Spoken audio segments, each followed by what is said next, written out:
ډاکټر غني له امریکا څخه د دوامداره مرستو غوښتنه وکړه. د کابل حکومت مشر ډاکټر غني امریکا ته د خپل سفر په ترڅ کې دغه هیواد د کانګرس له مشرې نانسي پلوسي سره نن د لیدنې پر مهال د طالبانو بریدونه ظالمانه بللي او له امریکا د دوامداره مرستو غوښتنه کړې ده. پلوسي هم په خپلو خبرو کې امریکا ته د غني سفر مهم بللی، خو ترڅنګ یو ځل بیا د افغان بحران په سوله ییز حل ټینګار کړی.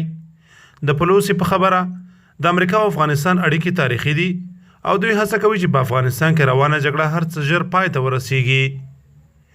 د کابل حکومت مشر ډاکټر غني او د سولې شورا مشر ډاکټر عبدالله چې 13 ورځ واشنگټن ته په 2 ورځني سفر تللی، ټاکل شوې ده چې نن به د امریکا ولسمشر بایډن سره هم وویني. باید وویل شي چې غني داسې مهال له امریکا څخه د دوامداره مرستو غوښتنه کوي چې په دې وروستیو کې طالبانو د هیواد ګڼې ولسوالۍ نیولي او دغو پرمختګونو ته په پام وال سټریټ ژورنال ورځپاڼې د امریکایي استخباراتو په حواله خبر ورکړی چې ښایي د 6 میاشتو په موده کې کابل حکومت وپرځېږي.